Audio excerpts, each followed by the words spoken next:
Hello students, welcome again. आज के अपने इस वीडियो में हम introduction of AC bridges discuss करेंगे। किसी भी ब्रिज को जब हमने ब्रिज को क्लासीफाई किया तो उनके दो मेजर क्लासिफिकेशन हमने डिस्कस किए कि bridges can be classified as DC bridge और एसी ब्रिज। यहाँ पे जो क्लासिफिकेशन है ये बेस्ड है कि आपने जो सोर्स लगाया है वो किस टाइप का है। अगर आप ब्रिज सेटअप में जो आपने एनर्जी सोर्स लगाया है वो अगर आपने एक बैटरी लगाई है डीसी बैटरी, तो आप उसे डीसी ब्रिज बोलेंगे, जिसमें कि हमने व्हीटस्टोन ब्रिज और केल्विन ब्रिज पढ़ा है। ये रेजिस्टिव कंपोनेंट मेजरमेंट के लिए, अननोन रेजिस्टेंस मेजरमेंट के लिए काम में आता है। उसकी जगह अगर आपका जो सोर्स है जो आपने यहाँ पे अप्लाई किया है वो अगर आपका एक एसी सोर्स हो जिसमें अपनी एक पर्टिकुलर फ्रीक्वेंसी के साथ वो इसको ऑपरेट कर रहा हो, तो आप इसे बेसिकली एसी ब्रिज बोलेंगे। अब इसकी जो फंक्शनिंग है, इसका जो मेथडोलॉजी वो बिल्कुल वही सिमिलर रहेगा जो कि आपने डीसी ब्रिज में डिस्कस किया था। आप अपना सोर्स लगाएंगे और इस सोर्स के बाद आप अपनी 4 आपकी आर्म्स होंगी। उन आर्म्स में अब यहाँ पे आपके जो कंपोनेंट्स हैं, they can be inductance, they can be a capacitor और एक रेजिस्टेंस। ये इन सब के कॉम्बिनेशन से आपकी ये आर्म्स जो है उनका सेटअप रेडी होगा। और उसी तरीके से जो आपके जो कनेक्टिंग 2 पॉइंट्स हैं उनके बीच में आप डिटेक्टर लगाएंगे। जिन 2 कनेक्टिंग पॉइंट्स के बीच में आपने सोर्स लगाया है उसके रेस्ट ऑफ द जो 2 आपके कनेक्टिंग पॉइंट्स बचे हैं उसके बीच में आप डिटेक्टर लगाते हैं, जैसे कि आपने डीसी ब्रिज में पढ़ा है। तो यहाँ पे आपने एसी सोर्स लगाया, 4 आपकी ब्रिज आर्म्स हुई। ये जो आर्म्स हैं इनके कंपोनेंट्स इंडक्टेंस, कैपेसिटर और रेजिस्टेंस हो सकता है, और इनके बीच में आप एक डिटेक्टर लगाते हैं। ये जो डिटेक्टर है ये अब आपका पीएमएमसी ना होके एक अलग अलग फ्रीक्वेंसी रेंज पे अलग अलग डिटेक्टर होगा।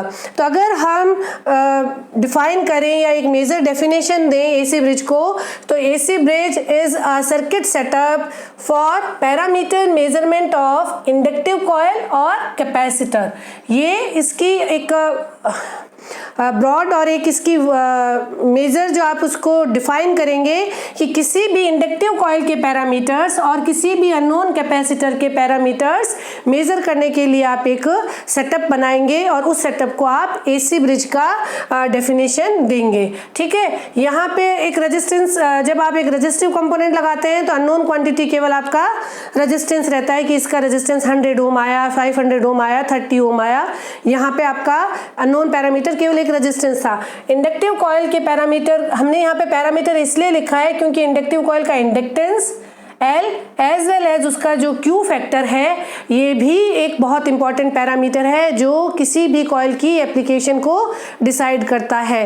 तो आप इसे ऐसे बोलेंगे कि ये इंडक्टेंस का, इंडक्टिव कॉइल का इंडक्टेंस और Q factor measurement as well as capacitor का कैपेसिटेंस और Q फैक्टर मेजरमेंट के लिए काम में आता है। जब भी हम इसको क्लासीफाई करेंगे, जब हम किसी भी ब्रिज को डिफाइन करेंगे, तो हम ये बताएंगे कि ये ब्रिज जो है हमें डायरेक्ट क्यू फैक्टर कैलकुलेट करके देता है, तो ये हमारे लिए बेनिफिशियल है। इसमें आपको एक फर्दर स्टेप और कैलकुलेट करना पड़ रहा है क्यू फैक्टर कैलकुलेशन के लिए, तो आप इसे अपना एक सेकेंडरी ऑप्शन रखेंगे। तो यहाँ पे हमारे जो ऑब्जेक्ट है वो है अननोन, आपको कॉइल दी गई है उसका इंडक्टेंस और क्यू फैक्टर कैलकुलेट करें। किसी भी कॉइल के लिए आप अगर ये आप अपना एक इक्विवेलेंट सर्किट बनाएं, आपको कॉइल अगर दी गई है तो उसका इंडक्टेंस भी है और उसका एक इक्विवेलेंट रेजिस्टेंस भी वो सर्किट में अपने साथ कैरी ऑन करती है, और इन पे डिपेंडेंट है आपका Q factor of coil will be omega L by R. Omega यहाँ पे जो है वो आपका जो आपने पावर सोर्स लगाया है उसकी फ्रीक्वेंसी है। जो भी आपने सोर्स लगाया है उस पे आपकी फ्रीक्वेंसी डिपेंडेंट आपका क्वालिटी फैक्टर आप कैलकुलेट कर लेते हैं। इसी तरीके से कैपेसिटर जो है उसका कैपेसिटेंस आप कैलकुलेट करते हैं C, और इसी कैपेसिटेंस के अकॉर्डिंग और पावर सोर्स की फ्रीक्वेंसी के अकॉर्डिंग अगर आप किसी कैपेसिटर को इसके इक्विवेलेंट से रिप्लेस कर रहे हैं तो उसका जो क्यू फैक्टर है वो 1/ओमेगा 0 CR। आपको क्या क्या मेजर करना है, सी भी मेजर करना है। अगर आपकी अननोन ब्रांच एक कैपेसिटिव एलिमेंट है तो आप उसका कैपेसिटेंस मेजर भी करना चाहेंगे, आप उसका क्यू भी मेजर करना चाहेंगे। क्यू मेजर करने के लिए आप उसका कैपेसिटेंस और रेजिस्टेंस दोनों मेजर करने के बाद सोर्स की फ्रीक्वेंसी से मल्टीप्लाई करके इस फॉर्मूला से आप कैपेसिटर का Q निकालते हैं। और अगर आपकी जो अननोन ब्रांच है वो अगर एक इंडक्टिव कॉइल को होल्ड करती है तो उसमें आप पहले उसका इंडक्टेंस निकालेंगे, फिर उसका इक्विवेलेंट रेजिस्टेंस निकालेंगे और इन दो वैल्यूज को एज वेल एज आपका जो पावर सोर्स है उसकी फ्रीक्वेंसी को रख के आप कॉइल का Q भी निकालेंगे। तो ये हमारे ऑब्जेक्ट रहते हैं एसी ब्रिज के एप्लीकेशन के लिए कि ये हमारा जो एसी ब्रिज है वो हमें Q भी मेजर करके दे दे, इंडक्टेंस भी मेजर करके दे दे। और एसी ब्रिजेस में भी क्लासिफिकेशन किया गया है कि और उनको नाम दे दिए गए। जैसे हमने रजिस्टिव जो डीसी ब्रिज था जो रेजिस्टेंस मेजरमेंट के लिए था उसको हमने फर्दर उनका डिवाइड कर दिया था कि ये सेटअप जो है ये आपका व्हीटस्टोन ब्रिज है, इस रेजिस्टेंस मेजरमेंट के लिए अगर आप काम में ले रहे हैं तो ये आपका केल्विन ब्रिज है। इसी तरीके से आपका जो प्रॉब्लम पूछा जाता है स्टेटमेंट वाइज उसमें आपसे एप्लीकेशन भी पूछी जाती है कि ये वाला जो ब्रिज है जैसे मैक्सवेल ब्रिज वो एक अननोन इंडक्टेंस को अननोन इंडक्टिव कॉइल को आपको मेजर करके देता है। फिर इसमें और क्वेश्चन बन जाते हैं कि ये किस रेंज के Q के मेजरमेंट के लिए एप्लीकेबल है। फिर अगर आपका ये आएगा कौन कौन से जो ब्रिज हैं वो इंडक्टेंस मेजरमेंट के लिए काम में आते हैं।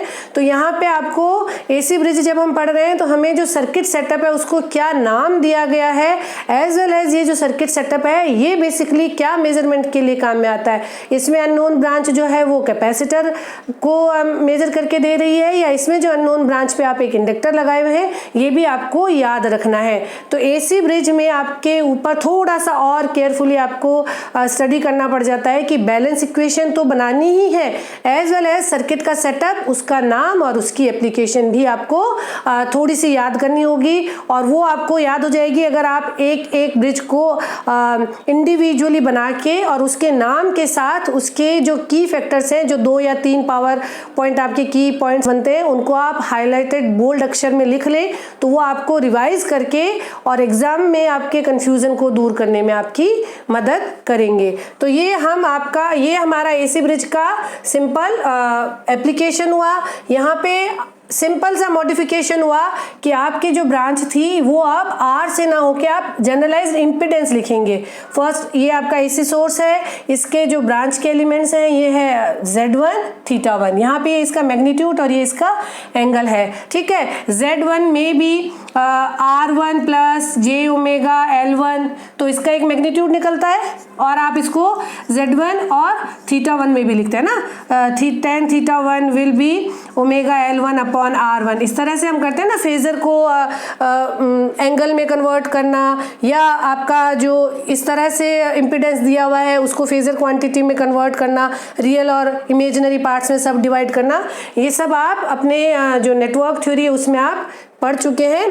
तो उस बैकग्राउंड को ये मानते हुए कि आपको ये कन्वर्जन आता है हम डायरेक्टली एंगल और एम्पलीट्यूड जो है उसी पे कॉन्सेंट्रेट कर रहे हैं। तो यहाँ पे अब आप इस ब्रांच को R1 R2 की बजाय आप इसको कंप्लीटली लिखेंगे, या तो आप इसको एंगल और एम्पलीट्यूड के फॉर्म में लिखेंगे या फिर आप उसको रियल और इमेजिनरी पार्ट के फॉर्म में लिखेंगे।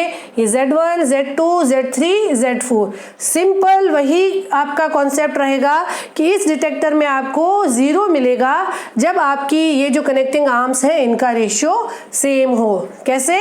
आपका ये होगा दिस बाय दिस। आप जिन दो ब्रांच के बीच में डिटेक्टर लगाते हैं ये जो दो आपकी आर्म्स है इनके मिड पॉइंट से या कनेक्शन पॉइंट से आपने डिटेक्टर जोड़ा है तो this by this should be this by this. जैसे हमने वोल्टेज डिवीजन प्रोसीजर किया था डीसी ब्रिज में सेम वही। तो यहाँ पे लेकिन आप लिखेंगे Z1 along with angle phase angle θ1 divide by Z2 θ2 should be equals to Z3 θ3 divide by Z4 θ4। यहाँ पे आपका ये बात ध्यान रखना है कि ये जो बैलेंस इक्वेशन आप बनाएंगे बैलेंस कंडीशन में amplitude as well as phase angle should be balance. Otherwise मान लीजिए कि अगर आपने फेज एंगल का बैलेंस नहीं अचीव किया है तो फेजर सम ऑफ क्वांटिटी, अब ये जो आपकी इम्पीडेंस है वो फेजर है, फेजर क्वांटिटी है ना, आप इसको एक फेजर सम की तरह रिप्रेजेंट करते हैं। तो अगर इनका फेज एंगल नहीं बैलेंस होता तो फेजर सम जीरो नहीं होगा, और फेजर सम जब आपका जीरो नहीं होगा तो आपके डिटेक्टर में कोई ना कोई डिफ्लेक्शन आ जाएगा। तो बस एसी ब्रिज में आपको इतना ध्यान रखना है कि आप इसको लिखेंगे Z1 Z4 θ1 plus θ4 should be equals to Z2 Z3 θ3 plus θ2। Multiplication में एंगल आपका एड ऑन हो गया है। तो बस आपको ये जो बैलेंस कंडीशन है थोड़ी सी मॉडिफाई हो गई है, एम्पलीट्यूड के साथ साथ इम्पीडेंस का फेज भी इस बैलेंस कंडीशन को सेटिस्फाई करना चाहिए for getting a zero deflection in the detector. एक तो ये मॉडिफिकेशन हुआ है एसी ब्रिज में। दूसरा जो मॉडिफिकेशन हुआ है ये हुआ है कि ये जो डिटेक्टर था वो पीएमएमसी से चेंज हो गया है, और ये डिटेक्टर अलग अलग फ्रिक्वेंसी रेंज के लिए अलग अलग होता है। जैसे कि आप इस डिटेक्टर की जगह पे एक हेडफोन प्लेस करेंगे, अगर आपका जो सोर्स है या जो आपकी एप्लीकेशन फ्रिक्वेंसी है वो 250 हर्ट्ज से लेके 3 से 4 किलो हर्ट्ज के बीच में है, इस रेंज के लिए डिटेक्टर हेडफोन होगा। ये आपकी ऑडियो फ्रिक्वेंसी रेंज है, तो ऑडियो फ्रिक्वेंसी को आप हेडफोन से बहुत अच्छे से डिटेक्ट कर पाते हैं। इसी तरीके से ये डिटेक्टर एक वाइब्रेशन गैल्वेनोमीटर होगा अगर आपकी एसी ब्रिज की एप्लीकेशन रेंज 5 हर्ट्ज से 200 हर्ट्ज तक है। इस लोअर फ्रिक्वेंसी रेंज में डिटेक्टर एक वाइब्रेशनल गैल्वेनोमीटर होगा जिसमें आपको वाइब्रेशन की फॉर्म में आप डिटेक्शन को सेंस करते हैं। लास्ट है ट्यूनेबल एम्पलीफायर। ट्यूनेबल एम्पलीफायर एक बहुत वाइड रेंज एप्लीकेशन को कवर करता है, 10 हर्ट्ज से लेके 10 किलो हर्ट्ज तक। ये एक एम्पलीफायर है बेसिकली, और इसकी ट्यूनिंग भी आप चेंज कर सकते हैं according to the applied source, और उसको उस फ्रिक्वेंसी पे आप ट्यून कर देंगे तो जिस तरह से आपका एसी एम्पलीफायर होता है वो बेसिक आपको करंट फ्लो करके दिखाएगा। तो ये आपके डिफरेंट डिटेक्टर्स हैं for different frequency range used in AC bridge. तो आपका मॉडिफिकेशन क्या हो गया है, सोर्स एसी सोर्स हो गया है, और जो रेजिस्टेंस थे वो इम्पीडेंस से रिप्लेस हो गए हैं, और डिटेक्टर आपके अलग अलग कंपोनेंट हो गए हैं। तो एक तो आपसे ये जो प्रॉब्लम दी जाएगी, या जो आपका डिस्क्रिप्टिव क्वेश्चन जो आपको अगर बीटेक में आप अपीयर हो रहे हैं तो आपको ये दिया जाएगा कि discuss the operation and derive the balance equation of Maxwell bridge. तो पहला काम तो ये कि मैक्सवेल ब्रिज का आपको सर्किट याद होना चाहिए, फिर उसके बाद आपको ये बताया नहीं कि उसकी आप बैलेंस इक्वेशन निकालें। तो एसी ब्रिज में जो प्रॉब्लम बनती है वो कॉम्पिटिटिव एग्जाम में हो जाएगा कि बैलेंस कंडीशन में आप से कंपोनेंट्स पूछ लिए गए, दूसरा कंपोनेंट वैल्यू देके आपसे उनके अननोन कंपोनेंट की वैल्यू पूछ ली गई है। तो आपको क्या करना है, सेटअप का नाम और एज वेल एज उसकी बैलेंस इक्वेशन, ये है आपके descriptive portion as well as objective का।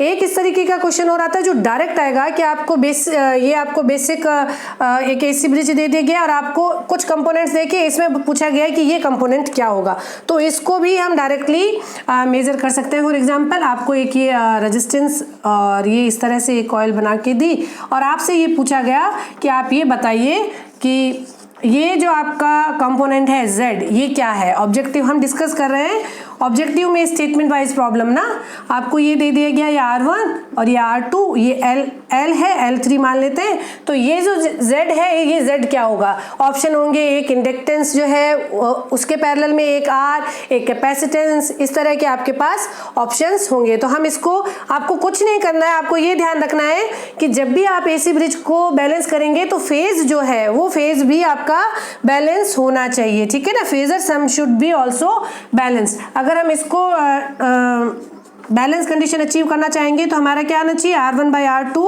Should be ZL by ZX, ठीक है।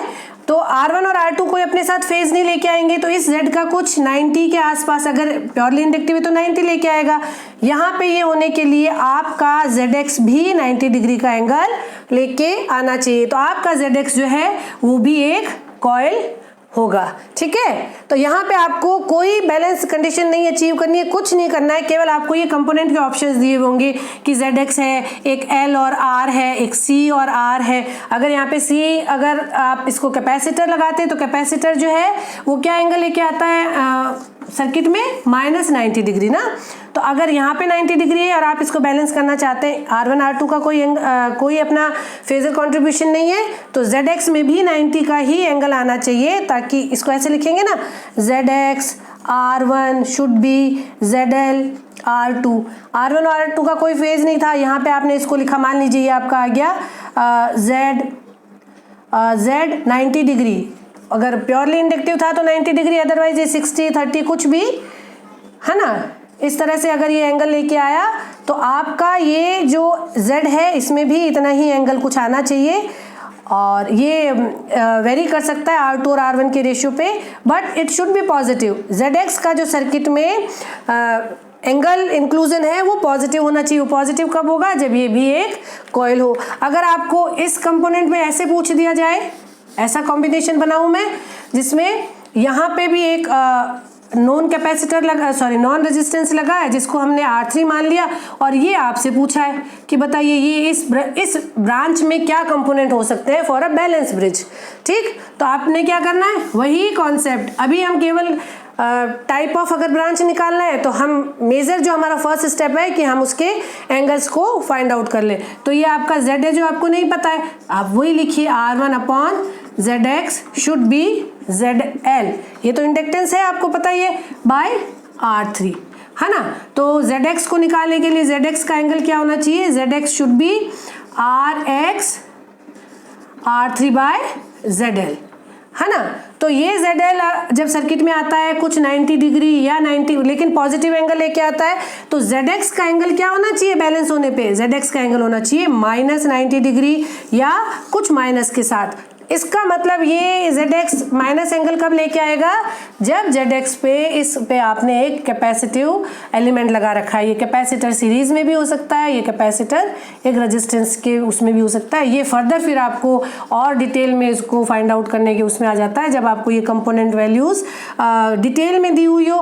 केवल आप जब कॉम्पिटिटिव एग्जाम फेस कर रहे हैं तो इस तरह के जो क्वेश्चन हैं जो हमारे साथ एक टाइम कंज्यूमिंग ऑप्शन बन जाता है, as well as confusion create करता है। तो फर्स्ट स्टेप आपको एसी ब्रिज में type of problem, find the type of load और type of component in the unknown branch. यहाँ पे केवल आपने बैलेंस को इक्वेशन जो है उसको अचीव करने के लिए केवल एंगल में एक इंडक्टर पॉजिटिव फेज लाएगा और एक जो कैपेसिटर है वो इम्पीडेंस की अगर बात कर रहे हैं तो, है ना, इम्पीडेंस की बात कर रहे हैं हम, ये अगर इसका फेज निकालेंगे तो ये पॉजिटिव आएगा।